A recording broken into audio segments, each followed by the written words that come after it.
What's up, guys? On this episode, we are going to be covering resource guarding, obsessive barking, leash reactivity, finding out how to balance exercise properly between physical and mental, and much, much more on episode 17 of Dog Behavior Question Tuesday.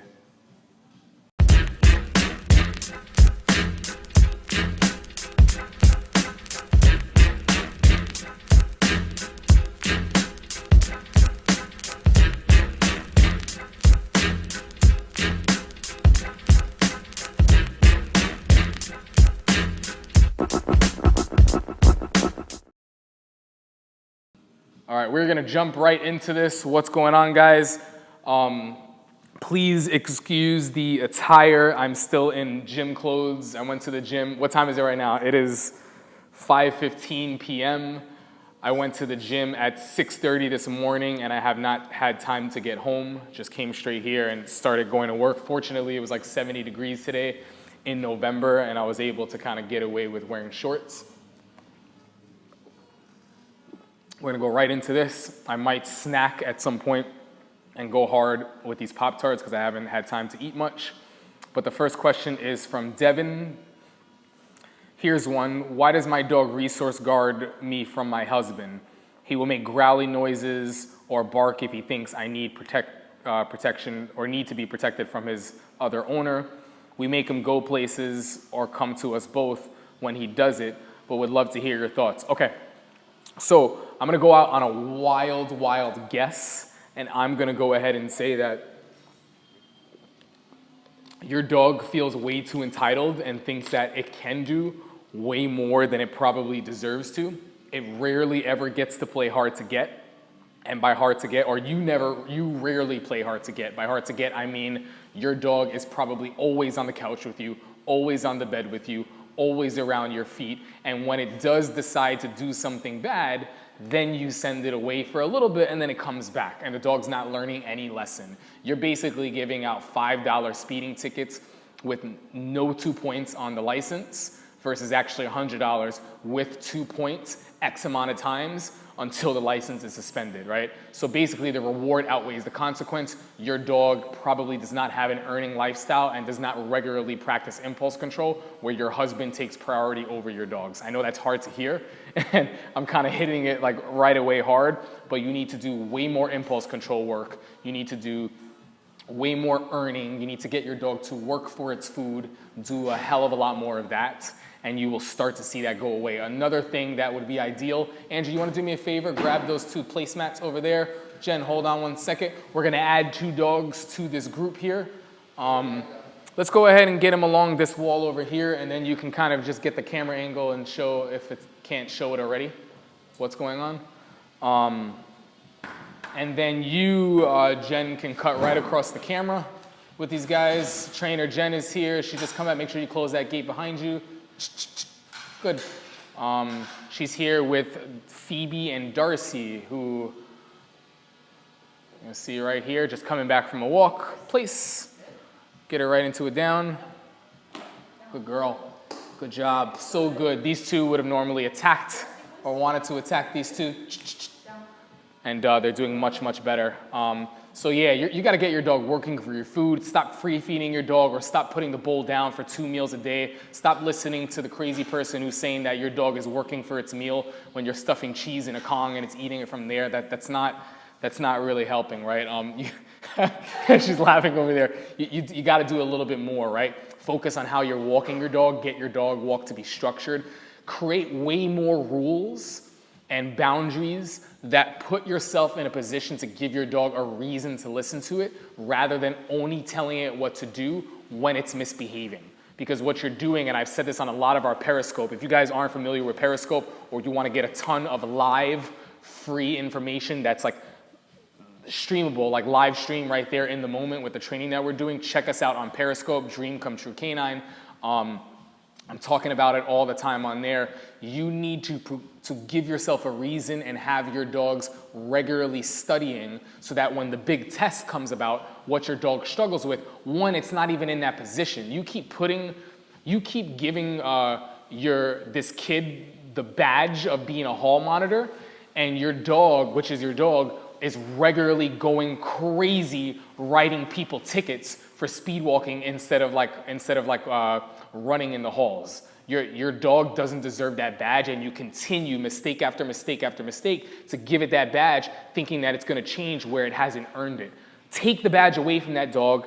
Don't allow your dog to be in that position. Let your dog struggle holding impulse control. Have that be a regular thing. Make your husband priority so that he can come on the couch and do that consistently. Not for a day, not for a week, not for a month. Do that until you see results and until you're in a position where as you're doing that, you're working on recall, you're getting your recall solid, you're doing all of these things, you're being able to successfully call your dog off of food, able to step in with spatial pressure to get your dog to move away. Those are all like challenges and things that you want to get to that level of relevance before you start to allow your dog to kind of be in this area where it requires a great deal of responsibility, right? And that's not every dog. Some dogs get lucky, but that's what your dog is struggling with. That's what you need to do, okay? Your husband is like, see, I told you I should be priority over this dog. Valerie. Hey, Blake, how are you? Not bad, how are you? How can I get my dogs to stop barking when I first come home? They're crated when I'm gone. And let me add, it's usually not that long. They are pretty well exercised. Okay, a couple of things that you can do. I know that you practice a little more structure. So as you're practicing more structure and stuff, you should really, really take the time to not only give them affection when they come to you. In fact, have them hold positions and places and really, really, hey, no chewing. This guy's going to town chewing this leash over here. So I'm just going to go ahead and just snap that out of his hand. You should really, really practice. So I'm going to go to my dog over here. Actually, I'm going to go to the most excited dog. You should really practice your approach, not meaning this, where all of a sudden the dog loses its mind, right? You should be able to nurture a state of mind, right? Like this, without getting the dog to move. Very, very nice. This girl's going a little crazy. This is hard.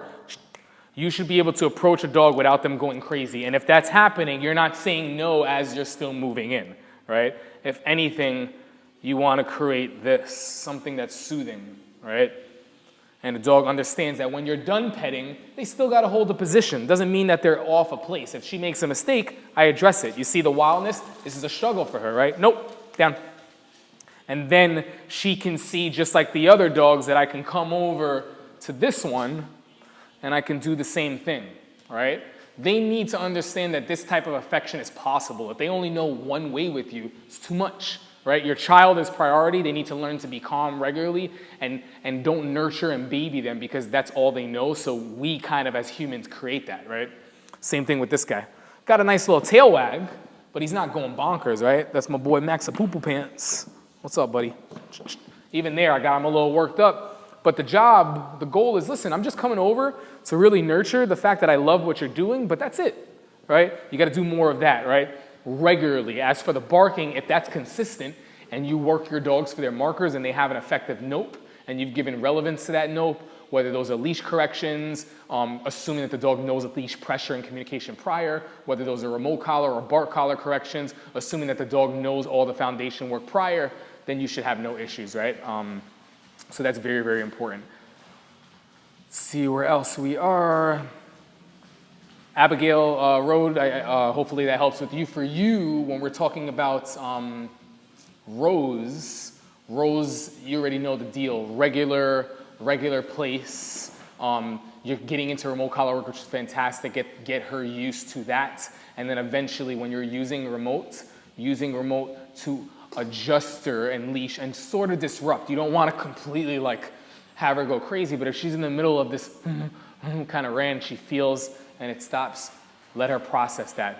You're dealing with more anxiety, so a lot of times with the type of anxiety that you're dealing with, you're looking at a dog that loves any attention that they get from you, even if it's negative, even if it's a correction, it's still soothing, right? So that's where a remote collar can come into play because you can start to disrupt without being associated with it. So it's almost like a superstitious kind of correction or interruption. Make sure she understands that before you go into any severe stuff. So don't get frustrated when you're doing that. Trudy, similar question. When you have a dog that's a regular visitor that barks at every sound. Trudy is the owner of Darcy and Phoebe.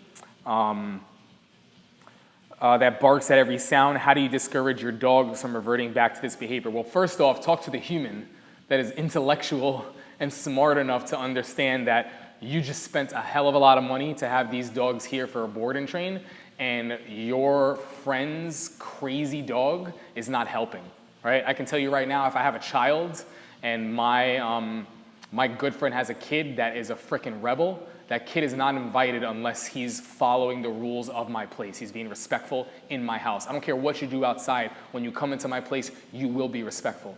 You don't want to be, go do it somewhere else, right? And if you should be at the end of this training program in a position to help your friends that hopefully should be interested. And if they have no interest in changing their dog who is being disrespectful to you and your dogs and what you're trying to accomplish, then your friend can come over, but your friend should not bring her dog. And that's a sad reality. Hopefully, like, your friend will be like, oh wow, like, I see what they're working on, how do I start to implement that? Then you can show them, hey, this is what my trainer has me doing.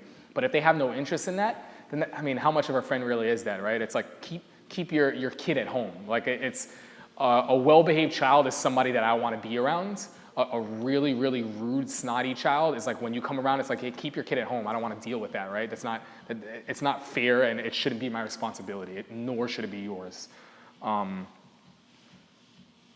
So Casey, hey Blake, how can I practice socializing my dog Copper without going to the dog park? I will be attending your socialization classes, but wanted to know if there are more ways. Thanks always. Well, first off, socialization for sure. Cool thing about these shows, Andrew, do me a favor and just spin around and just show the people that regularly come and hang by the window. So this is some of the distraction work that they are seeing. Look at that tripod in action. You get to see these guys here, and then we also have Jen hanging out there with her coffee. But dogs are regularly seeing this, so we're not necessarily in a sterile environment. Andrew's eating chips. I'm over here, just reminded me to eat my Pop-Tart.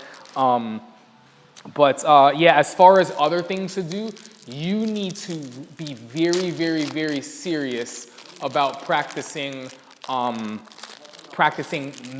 mastering your walk in New York City, because that's where you live. Where your dog, Copper, is not concerned with all the shenanigans that goes on around with the other dogs, with the other people. That's a form of socialization because you're working on impulse control. And to have a really, really solid, I'm gonna show you this really quickly. As I stuffed my face.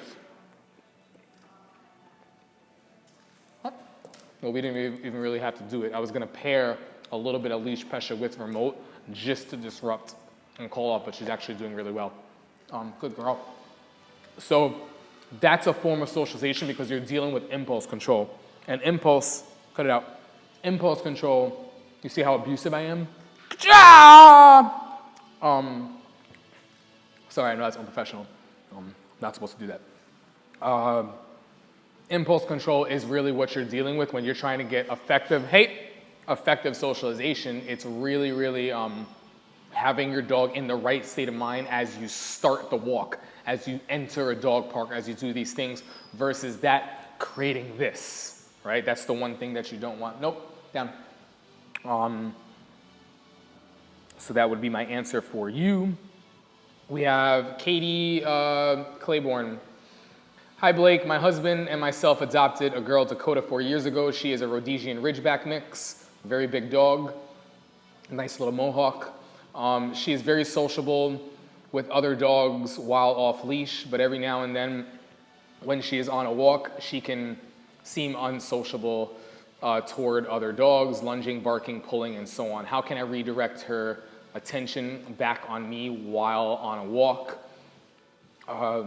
Also, with one specific dog in our neighborhood, she becomes very tense, uneasy, and will aggressively lunge, pull, and growl back toward that dog. I try to avoid the situation where it could possibly escalate, and I walk across the street and keep walking. What's the best approach to fix this problem with this specific dog? Well, the problem actually isn't that specific dog. It might be a little bit more intense because the other owners don't know what they're doing. along with that dog probably giving off that silent language, those hidden signs. But the reality is you have a dog that's concerned with seeing its own kind and own species, right? So these are some things that you have to look at. If the dog is okay off leash, but is struggling on leash, you're looking at an anxiety issue. It might be insecurity, it might be fear, or it might just be, oh, I want to do this and I don't know how to, I'm attached to somebody that I don't trust fully, and now I need to focus on this. So I've addressed this in a lot of other episodes before, so definitely look back through our dog behavior question episodes, but there's a couple things. I have no issue driving my Jeep. I do have a little bit of an issue when my wife is driving my Jeep, not because I don't love her, but it's because she's not the best driver. And I'm gonna say that because it's true, and I'm gonna say that because I know she's not listening. But it is true, right? She's become a little bit of a better parallel parker, but it's nerve-wracking when you have to be in control of someone else that is not as confident and doesn't see what you see. Right? So that's one thing that we could be looking at. We need to get leash pressure way, way, way more solid and get it to be meaningful. That goes into the tools that you're walking your dog on. Get your dog off the silly harness. If it's on a harness, off the flat buckle collar that could be damaging to the dog. Try to get soft soft prong collar communication or a halty, not a gentle leader. And try to work on pressure release, negative reinforcement to get the dog to understand that they're responsible for what they feel, controlling the head. When we're looking at some of these other things, see, she can be sociable. The problem is not that she doesn't like other dogs. She's just struggling when she's on leash, right? So I love little kids when I was a little kid, but when I saw my own kind, I saw another child and my mother was holding my hand, we were walking to the mall, I didn't go bonkers USA crazy seeing another kid like, oh, there's a kid, there's a kid, there's a kid, right? So it's not a matter of whether your dog likes it or not. It's a matter of the fact that just your dog is way too concerned over something that it shouldn't be concerned about. So don't spend time trying to introduce your dog to every dog it sees. Spend more time trying to get your dog not to care that there's another dog around, and focus more on where you're walking and what you're doing and controlling the head, which actually has nose, eyes, ears. This will all make a little bit more sense with some of the hands-on work that we've done in prior episodes. So definitely take a look at that stuff. Another thing that you'll see is just all of these dogs here, they practice impulse control. So these are dogs that were walking before. These are dogs that might have been goofing around playing. Some dogs that are practicing impulse control because these dogs aren't necessarily ready to be playing, or these just came on a walk so they're still on leash. But every single dog, regardless of the breed, regardless of the drive that it has, knows how to turn it off. You need to get your dog to be able to do this. So this is some of the studying that actually helps us outside as well, okay? How am I doing, guys? All right? Yeah. Yeah, Jen? You sure? You want to take over? Awesome. All right. Jetham, lab pit mix, 11 months old, can't exercise her enough. You're probably exercising her too much. I know that sounds crazy. Our yard has enough room for her to run full speed after tennis balls. I walk her a mile plus every day. When it gets too cold for me outside, how can I get her on the treadmill? Well, we do have treadmill videos on our YouTube channel. Definitely check that out. A couple other good videos out there. Tyler Muto has a different method. He's one of my buddies, my colleagues out in Buffalo that I teach dog training seminars with around the States. I know Jeff Gelman has a couple videos. Sean O'Shea has a couple videos. I think Ted Eftimiadis in Nova Scotia, Canada has a couple videos out. A couple people out there that do have treadmill videos, which is very important. But one thing I want to point out is if your dog is 11 months old and all you're doing is physically drilling it, and it's becoming this anxious wreck that needs it, you're actually becoming the drug dealer, and you keep giving your dog a quick fix without actually toning it down. So what you need to be doing is more mental impulse control stuff, and then every now and then give your dog some of that and then have your dog chill out more. Your dog needs to learn how to chill, because the reality is you can't run your dog all day, and the world that you live in is not going to allow your dog to be able to run all day. Before you know it, you're going to turn your dog into a triathlon anxious athlete that never gets tired, that is built to go and go and go and go, and then you're going to have yourself a bigger problem, right? So definitely try to balance that out and get that mental aspect in there by engaging with your dog, working your dog for food, getting your dog to focus, getting your dog to hold positions in order to get food, doing duration exercises like place like this regularly when you're watching Netflix, when you're answering your emails, when you're making your ham and cheese sandwich. Don't have your dog sitting right here, have your dog holding a place outside the kitchen. When you're watching Netflix, you get up to go to the bathroom. It's not cute. It doesn't mean that your dog loves you, that it follows you to the bathroom. Have your dog hold a position, all of these things. I repeat them, I say it all the time because those are the practice areas for you. You got something to add? Yeah. Just before, it's like social attention is both high drive dogs, but when we don't work them out, they don't go crazy at home. They still relax. They know the time and place to release that pent-up energy. Yeah, valid point. Valid point. So Andrew, the cameraman, also our head trainer here, made a really good point between these two dogs. Anybody that follows us on Instagram, follows us on Periscope, follows us on YouTube, you're well aware of how high drive and how energy these two dogs are. There are times when we don't get them the exercise that they need. And today is probably one of those days, believe it or not, and they are chilling out. Same thing with Jen and her husky Dizzy. She has to exercise her dog. It's a husky, high drive, but there are days when she doesn't always get that in, and they still have to learn how to chill. Now, to be fair, we're not having them do this where we don't exercise them at all, but they have an off switch, and that's very, very important. It's almost like their yoga, their wusa, their meditation, learning how to sit still in a classroom. There are students that might miss gym one day, but can still sit in a classroom, go to math, go to science, go to chemistry, go here without losing their mind, and they're not gonna get prescribed or diagnosed with ADD or overprescribed, right? Like the dogs don't have ADD, they just have to learn at working on the impulse control stuff, right? And that's where you come in, my friend. Let's see, I gotta log in here, sorry. Where are we? Well, we have a lot of questions today. Okay. Hey Blake, thank you for continuing DBQ Tuesdays. I've been using a Garmin bark collar on my dog because he always barks at the TV randomly, like he wants to eat the screen. You're allowing too much physical. I don't even have to read the rest of the question. You're allowing too much physical. Your dog needs to hold a place, and you need to use leash to get your dog to not fixate. If you're allowing your dog to fixate, that's more of what the problem is, rather than the actual symptom, which has built up into the barking, and the dog that's allowed to do that. Stop allowing your dog to do that, right? It's a straight Jeff Gelman answer. He's like, you wanna know the answer? Don't let your dog do it. Madly in love with you guys. But it's true, it's true, right? But I will read the rest of this. He wants to eat the screen. I actually saw you recommended it on a previous episode. Anyway, the collar worked well. After a few corrections, then the barking stopped. The new issue is now he knows when he's not wearing the collar and goes on a barking fit until I put it on. We've been using it for about 2 months. I eventually thought I was able to wean him off. Is it possible, or am I in it for the long haul? What would you recommend? I hate using tools the wrong way. Okay, if your dog is getting collar-wise, you don't have it on enough. You need to keep it on until it becomes a habit, until it's no longer a choice for the dog. It's just, this is what I do. I can tell you right now, I wake up so early, regularly, even on days that I don't come in here, that it's no longer a choice for me, it just happens, and part of me actually hates it. I'm not normally an early bird, but because this is what I do, I typically wake up anywhere between 5:30 or 5:15 and 7 a.m. On days that I sleep in, it's probably 7 a.m. And that's my day off. I don't have to set my alarm, it just happens, right? I've done it so much and it's become my life that's just what I do. It's no longer my choice, it's just my habit. You need to get your dog to that point, right? And stop relying on tools to fix the problem. Tools help you to fix the problem in your goal or in your journey of what you're doing, help you to become more relevant. If you're relying on this thing to do the job, if you're relying on the babysitter to raise your kids, if you're relying on the backyard to give your dog exercise by itself, they become your enemy, right? So just something to look at there. Solo Smiles.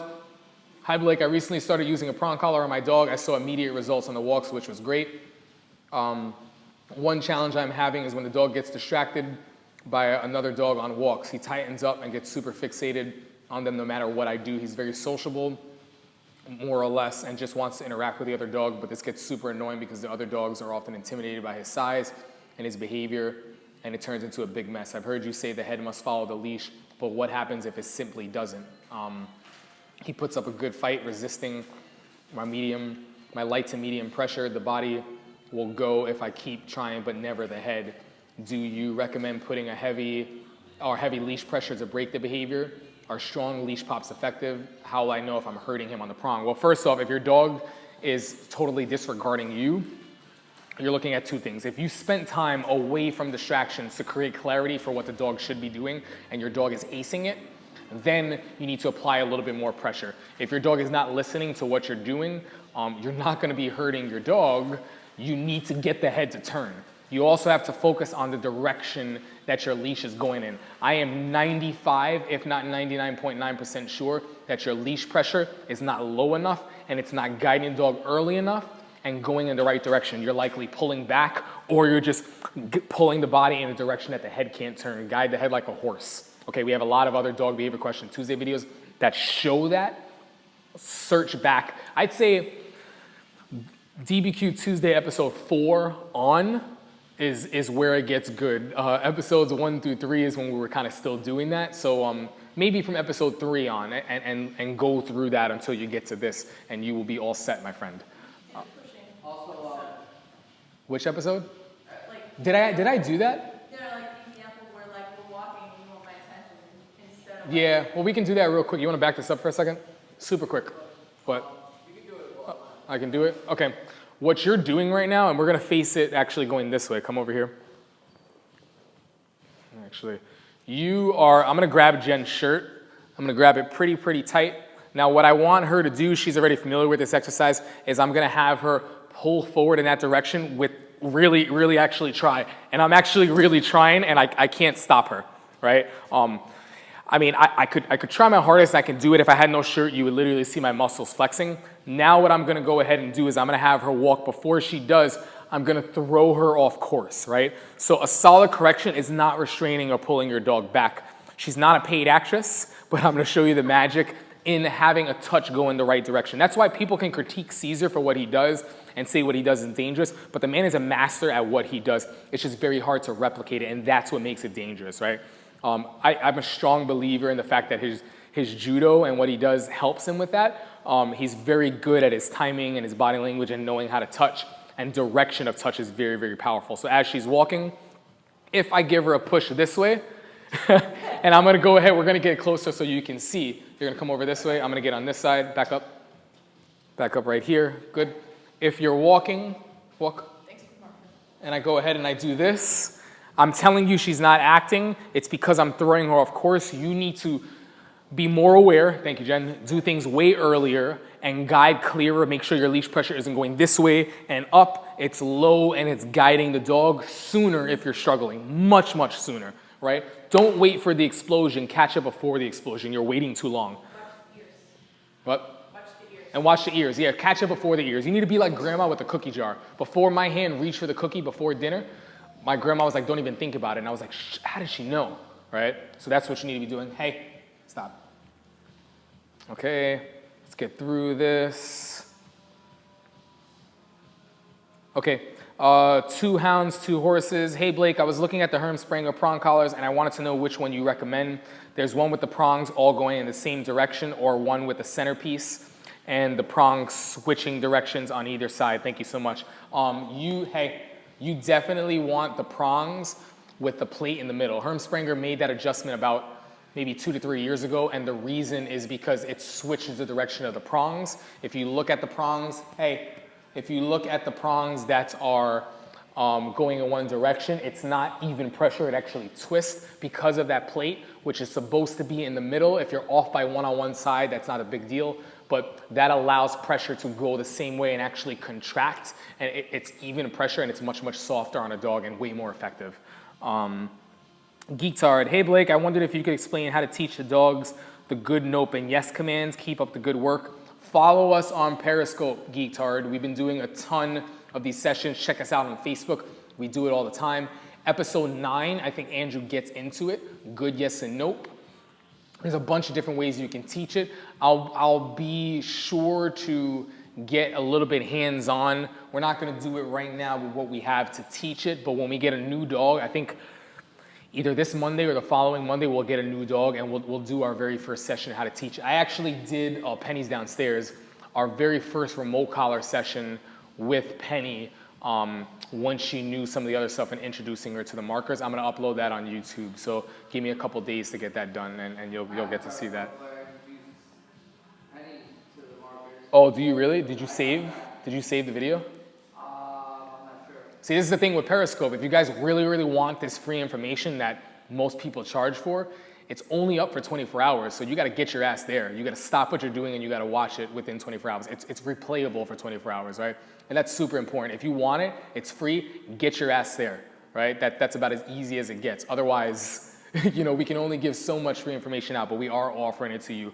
Check us out. We have an Instagram page, we have a YouTube channel, we have a Facebook channel, company as well as personal, and we have Periscope. Andrew has a Periscope, I have a Periscope, Jen has Instagram, she has Facebook, we're posting stuff on there regularly. It's free information, guys. You guys would be crazy not to follow this stuff.